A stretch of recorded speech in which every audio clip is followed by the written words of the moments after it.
My wife and I, Camilla, we spent most of last week on the ground with the families in Uvalde, Texas. We shared stories, tears, and memories. The common thread, independent of the anger and the confusion and the sadness, it was the same.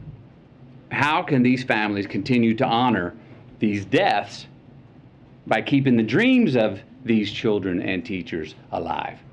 Again, how can the loss of these lives matter? Uvalde, Texas is where I was born. It's where my mom taught kindergarten, less than a mile from Robb Elementary.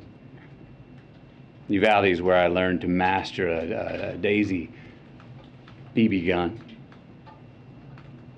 That took 2 years before I graduated to a .410 shotgun.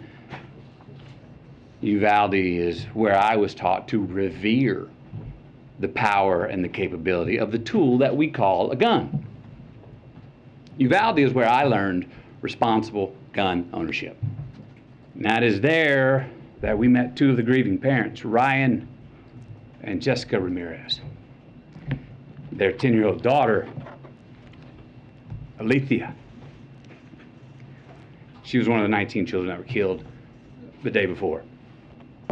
Now, Alethea, her dream was to go to art school in Paris and one day share her art with the world. Ryan and Jessica were eager to share Alethea's art with us and said if we could share it, that somehow, maybe that would make Alethea smile in heaven. They told us that showing someone else Alethea's art would in some way keep her alive. Now, this particular drawing is a self-portrait, all right, of Alethea drawing with her friend in heaven looking down on her, drawing the very same picture. Now, Maite wanted to be a marine biologist. She was already in contact with Corpus Christi University of A&M for her future college enrollment. 9 years old. Maite cared for the environment so strongly that when the city asked her mother if they could release some balloons into the sky in her memory, her mom said, "Oh no, Maite wouldn't want to litter." Maite wore green high-top Converse with a heart she had hand-drawn on the right toe because they represented her love of nature. Camilla's got these shoes. Can you show these shoes, please? Wore these every day. These are the same green Converse on her feet that turned out to be the only clear evidence that could identify her after the shooting. How about that?